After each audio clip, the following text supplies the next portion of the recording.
All right, so you're thinking about moving to Everett, Washington. Maybe you're getting priced out of Seattle, or you just want a little more space to breathe, or you love that historic fishing town vibe. But before you pack up those moving boxes, we want to know what it's really like to live in Everett. A lot of people love to hate Everett, and I want you to know going in with your eyes open and what you're going to be getting.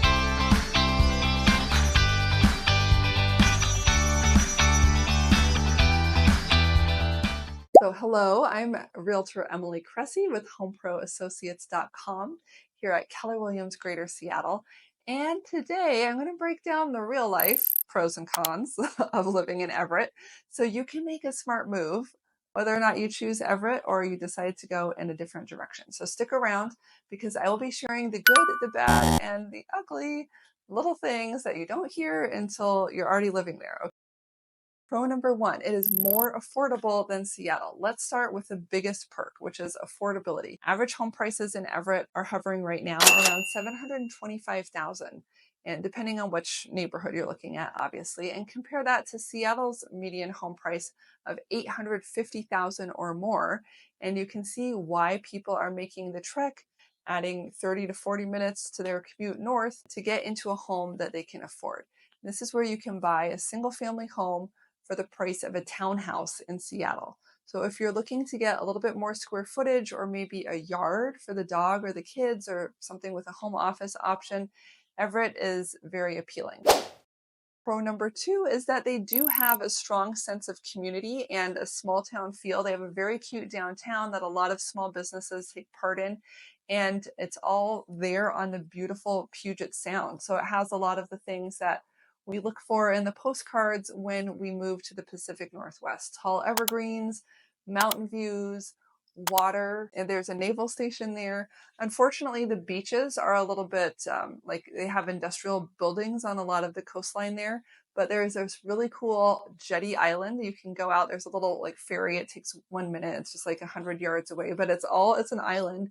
It's very like soft, squishy sand, like you can get your sandals sucked down there, but it's a great beach, very warm in the summer, lots of sun, and they have like a naturalist station on the island that they can take you around. So if you like the beach thing, it's easy to do in the summer on a nice warm day, but you do have to get tickets for that ferry, which are cheap, maybe $3 a person or something, but there can be a line. So go early in the day. Anyway, what else? Families are here, retirees are here, remote workers are here, and a lot of investors and landlords and house flippers are here. Okay, so it's a pretty friendly town. There's also the courthouse and the bail bondsman here right in the middle of downtown. So if you're used to the hustle of downtown Seattle, this will feel like a slower pace of life, but there are still like some homeless and drug people here. Okay, let's talk about the commute and a few caveats with that. Okay, yes, you can commute from Everett to Seattle. It's about 30 miles. And if you're lucky, you can hop on the Sounder train, which is a game changer for downtown workers. For drivers, you can go down I-5 or Highway 99. Just know that during rush hour, you're looking at a 60 to 90-minute commute, depending on traffic. So if you're working remote or hybrid, Everett can be kind of a sweet spot. You get the savings without the commute being such a big issue. And if you work off shift, like maybe your second shift or something, you're not driving at 8 in the morning and 6 o'clock at night, like then you'll probably have a much easier time getting back and forth. Okay, so now let's talk about the cons, but I want to take a quick pause here. If you're liking what you're hearing and you want help figuring out whether Everett, Washington, or another Seattle area city is going to be best for you, just reach out, just call me. You can tell I'm not a scary person, okay? You can call or text the word home and I'll help you get started with your home search. There's no pressure, just personalized advice from a local who knows the area. Okay, I was born and raised in the Seattle area. So just shoot me a message with the word home, HOME, and let's take that first step together. All right, now let's jump into the cons. Traffic and infrastructure is a con, okay? There are growing pains going on here. Traffic is a real issue, and Everett is growing fast. The roads have not quite caught up yet. All along the I-5 corridor, there's a lot of problems with traffic, okay? If there's extra things going on like road construction, things can get choked up really fast. So it's easy commuting, but it can be very busy. If you don't mind just putting on that book on tape and listening while you sit in some back-to-back traffic, that's fine. Con number 2, I mentioned homelessness and crime. There are pockets of this, as there are in many cities, and Everett is struggling with homelessness. I actually was showing a lady a new construction house, and we were like each driving there separately to meet at this home. And she called me as in my car. You have to answer your cell phone in the car, okay, if you're a realtor. She was like, I was driving to the house and I saw a homeless person on the street on the way here, so I decided not to buy the house and I'm turning back around. So unfortunately, I never got to meet that lady because that was going to be the first time that I met her. But she, I think, decided not to live in Everett because of this issue. A lot of the people that I see that seem sort of transient are near the downtown area, again, like by the courthouse and that type of thing. There's a historical district. There are a lot of bail bondsmen. It's just sort of that area is where they tend, where I have seen them congregate, but I go to that area a lot because there's a children's museum there that my kids used to really love. So don't worry about it too much, especially if you're off in the suburbs. But as with many big cities, there is an element of that. I would actually say, let's see, crime rates can vary a lot by neighborhood. And so, there are areas like Silver Lake, Forest Park, and View Ridge that tend to be a little bit more peaceful and family oriented. And I always recommend checking crime maps and school ratings if those things are a top priority for you, so you can get an idea of what's realistically happening in the area. Okay, you could feel uneasy in one part of town and fall in love with something a few miles away. So it's kind of about finding the right pocket for your lifestyle.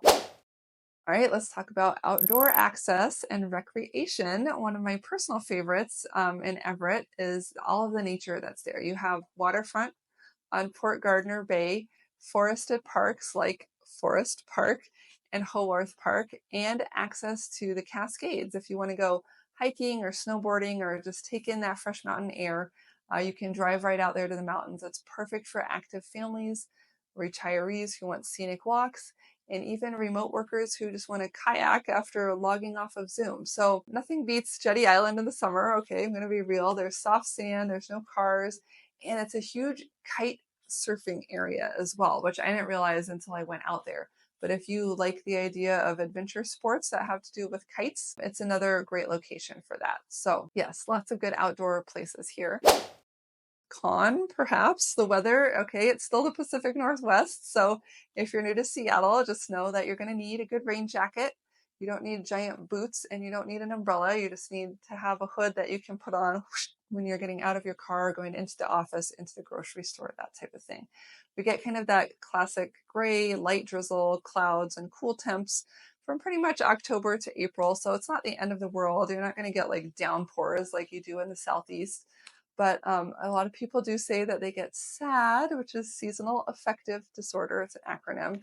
And that's kind of like a depression that you get from lack of sunlight. So many locals swear by things like daytime lamps to kind of help them wake up, as well as coffee, lots of coffee, you know about Starbucks, right? So the trade-off is the green, lush landscapes, the drizzle, and the occasional Yeti sighting. So there you go. And then the last thing that I want to highlight here as a pro is the investment potential of Everett. So Everett has become sort of a hot zone for real estate investors in the area and long-term buy and hold folks. It's in the path of progress as Seattle's growth continues to push north. You've got great jobs out there like Boeing. Everett is revitalizing the waterfront, and more people are relocating here because of affordability all the time. So many of my investor clients like to look in this area for duplexes and house hacking opportunities where they can offset a good portion of their mortgage. And other folks rent to military families near the naval station there. So there are a lot of creative ways to build wealth here. And I'd be happy to talk about that. I've been investing in real estate for 20 years. So the big question you may still have some thoughts on is whether or not Everett is right for you. So if you're looking for balance between affordability, community, and access to nature, and you like the sea, the ocean, then I would say yes, Everett is worth a serious look. Just be aware of the traffic, do your homework on the neighborhoods, and make sure that the lifestyle out here, maybe a little slower paced, is right for you. So if you're curious about homes for sale in Everett, or you just want help deciding which Seattle suburb is best for you, I would love to be your guide. Think of me as your little real estate Yoda. Okay, so I'm Emily Cressey, Emily Yoda Cressey with homeproassociates.com. And whether you're buying, selling, or just dreaming, I'm here to help you make a smart move. So call or text me, comment below, and let's talk about your next step. Until then, I will see you in the next video.